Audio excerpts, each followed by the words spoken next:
What is up everyone, my name is Trooper and today I'm showing you guys how to install a realistic speed radar to your LSPDFR. So the first thing you guys want to do is click the first download link down in the description below. That's going to bring you guys right here to the speed radar light mod.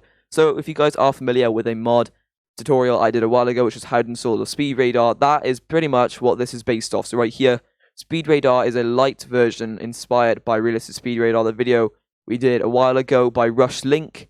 But basically, that plugin did cause a little bit of FPS drop for a few people. So he decided to remake this with all of the main ideas of a realistic speed radar, but making it a little bit more simple and easier to use. Something cool about this is it is written as an LSPDFR plugin, so no script.v.net is required, and you'll get very little to no FPS drops or lagging, which is really, really nice. And down here is all the controls. So you got left control and home key to open up and change the speed radar modes, and you also have an auto mode. Then you can also have the purpose of left-facing radar to capture the vehicle speeding, which is coming from the opposite direction. You can also adjust the speed threshold, so what will set off the speed limit. And there's also a long beep sound when any vehicle exceeds the speed limit. And as soon as they do, they'll get automatically blipped on your map, so you do not lose them instantly and you do know what car it is. And then display notification on captured speeding vehicle, which can be disabled if you want to, so it's a little bit more realistic. And then display the speeding vehicle model, and pretty much everything along those sort of lines are customizable in the config file, including the keys that you press to change all of this. The first thing you guys are going to want to do is head down here and click download it. You might get a little bit of a dodgy ad, but that's because obviously you need to make money in some way. I'm not going to open it up because the last time I did it, it brought me to some sort of dodgy looking website, and I don't want to get demonetized. So we're going to bring up this, double click on Speed Radar Lite, and you guys will be able to see here you have a plugins folder, and now this is where we're installing it to your GTA 5. So navigate to your file explorer. For those of you guys using Rockstar games and Epic games, I'm going to leave your GTA 5 main directory and how to get to it down in the description below at the top, because I do not have that installed.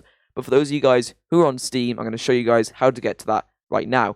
Go to wherever your GTA 5 main directory is saved. So it could be on your C or your D drive. If you don't know where it is, it's pretty much normally wherever has your ProgramFiles 86. Double tap on ProgramFiles 86, go down to Steam, then up to Steam Apps, and then Common. And right here will be all of your saved games on this main directory. Double click on Grand Theft Auto V, the one that you want to mod. Make sure you have a blank little space here, so make it a little bit bigger if needs be. So when you do drag and drop this, it will not put into any folder. Simply grab this plugins folder, making sure that it's not being put into any other folder, and just drag and drop it in. Like so. Then if you double click on plugins and then LSPDFR, you should be able to see now that the speed radar light has installed. Now to show you guys how to edit some of the keys, how to edit some of the keys on LSPDFR. So what you guys are going to want to do is find this ini folder and just double click on it. If you want to open it with Notepad+, if you don't have Notepad+, I would recommend installing it. It does make editing these sort of things a little bit easier. Notepad++. So here you guys will be able to see here. So right here is the key to toggle on and off speed radar, which is I. You can change that to any key you want as long as it's not clashing with anything else. And the modifier for key toggle, example of a valid modifier key is left shift.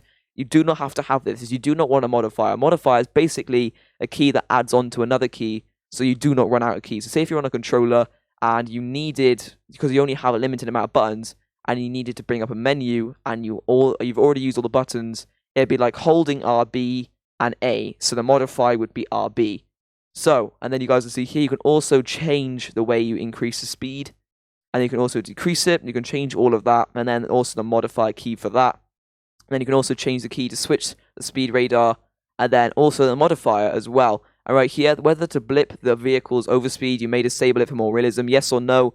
All you gotta do, if you want the blip on the map every time someone goes past speeding, type in yes, or leave it as yes. If you do not want it, you want to keep some realism, so you only have the vehicle information maybe, click no. And then down here, the blip duration, so that's how long it will last. You can change that just in those settings. You can also change it from miles per hour to kilometers an hour if you really want to. And you can also change the initial speed threshold. So other than that, thank you guys so much for watching this video, and I'll see you guys in the next one.